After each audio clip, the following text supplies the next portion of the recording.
Hi everyone, this is Mr. Assassin and I'm here today to do the 7 Deadly Sins chapter 149 review.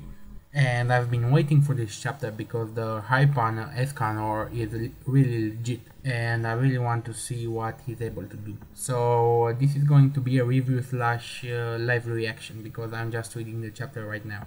We start off with him presenting himself. I am the 7 Deadly Sins, Lion, Sin, Lord ESCANOR. And they aren't taking him very seriously. In fact, Garen says that he is very arrogant, saying that he stands at the pinnacle of all the races. And right then, at that moment, with one swing, ESCANOR cuts Garen in two parts. And he says, yes, that would be the sin of pride, that he puts himself on top of all the races. The demon girl, I keep forgetting her name, says that in 3000 years no human was ever able to cut Garen down with a single blow, but that Garen wasn't done for and the fight is just getting started. So Garen puts himself together, heals his wounds, and was asking ESCANOR if he truly believed that he could defeat him with such a blow. And ESCANOR says that he wasn't thinking of defeating Garen, he just wanted to make the game a little bit interesting. So what Garen does is power up with an attack called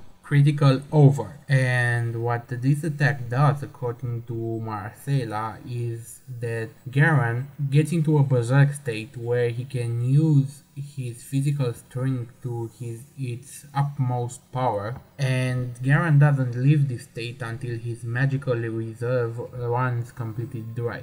So basically he gets a power up in physical strength which stems from his magical strength. He becomes even more physically powerful than he already was.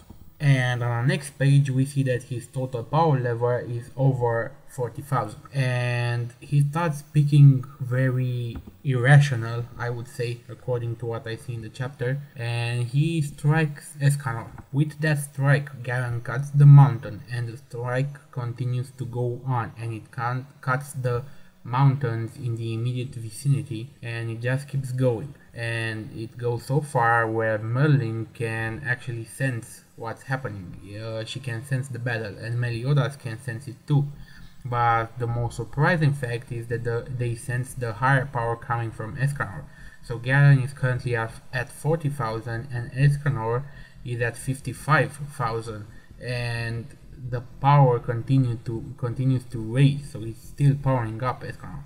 Then we jump back to the battle between Garen and ESCANOR, and we see that ESCANOR, even though that blast went on and continued cutting the mountain ranges, ESCANOR doesn't even have a scratch on him. ESCANOR simply says that now it's my turn again.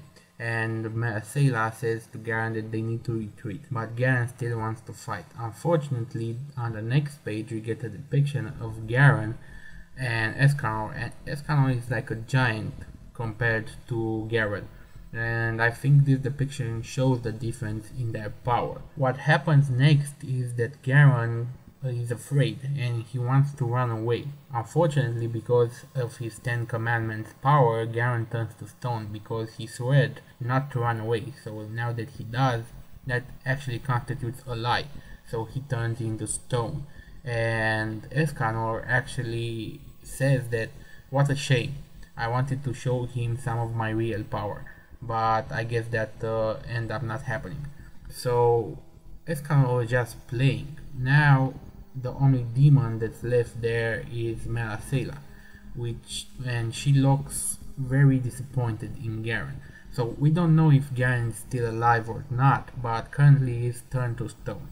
And that's the chapter. So a very interesting chapter. Again, I wasn't expecting ESCANOR to be that powerful. I was expecting him to put up a fight, but not like this. I mean, he's just toying with them. And I don't know how powerful the other 10 commandments are, but ESCANOR seems to be simply able to decimate them if he wanted to.